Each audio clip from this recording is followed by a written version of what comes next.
The opening weekend isn't until March 23rd, but already some shows are sold out for the Hunger Games. Eric Childress, Vice President of the Chicago Film Critics Association, is here for Movies and Money.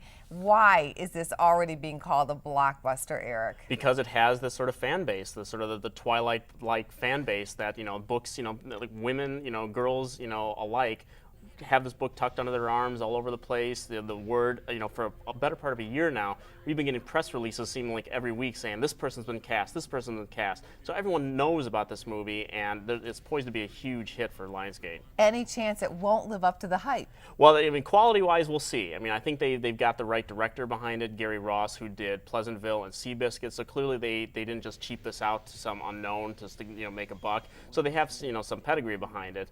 But I don't think depending on what people are sort of expecting this to do, some people are saying this could be open to 70 million. Other people are trying to push the 100 million thing. We've only had one film in March ever gross over 100 million in this opening weekend, and that was Alice in Wonderland. So I would think 75 is sort of a good bar to set for the movie. What do you think this will mean for Lionsgate and its stock? It's going to be, I think, it could be a good time to get in on the Lionsgate stock because they've only had two films in their history. It's a smaller company. They've only had two films in their history that have grossed over $100 million. One of them, The Expendables, the Sylvester Stallone movie, and the other one, their highest grossing movie to date was $119 million, the Micah Moore documentary Fahrenheit 9/11. And this film is going to probably shoot past it probably within 10 days.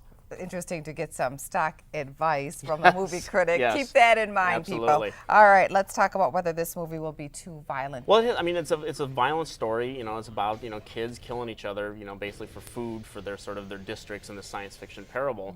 But the film has gotten a PG-13 rating. And violence tends to get a little softer rating sometimes. With the MPAA, they're usually a little more concerned with sexual content. So the PG-13, people should be aware of it, but I don't think it's going to be so overtly violent that it's going to turn people off. Okay, also coming up at the box office, 21 Jump Street.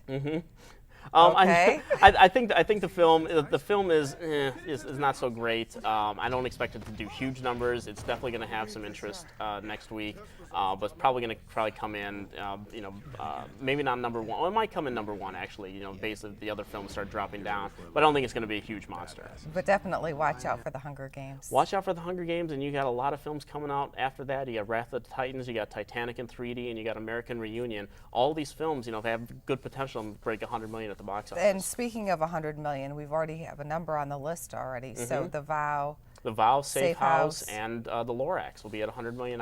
So get some joiners. Absolutely. The Hunger Games are going to join that. Eric Childress, Vice President of the Chicago Film Critics Association. See you at the movie.